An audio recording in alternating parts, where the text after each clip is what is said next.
think politics and business do mix, of course they do, but not necessarily in public. We've seen Stefano Pessina's intervention in the general election debate, and that has obviously raised this question once again.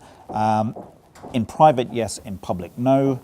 The rules have changed a lot over the past 10 to 20 years. Political donations are, of course, a thing of the past, quite rightly.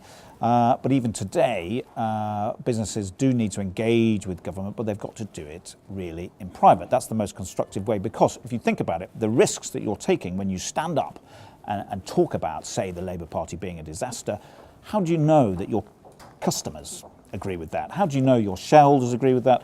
And how do you know that your suppliers agree with that? So you're risking annoying a vast audience that you don't really think about necessarily. I think intervention is rarely justified on the public stage. I think if you're a chief executive of a company, your investors particularly pay you to run the company, not to play politics. I think there is a cadre of very senior non-exec type figures who've been there and done it, who do have a voice and can say things without putting at risk their own careers or indeed the companies that they are running. But again, political engagement is done behind closed doors.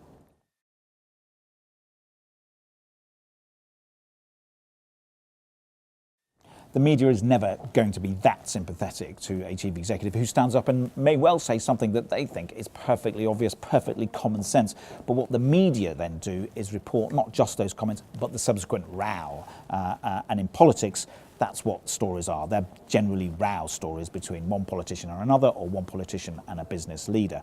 And the business leader who stands up and thinks he or she is being counted basically will find it a very lonely place, because colleagues who may agree with them in private generally are very slow in coming forward in public.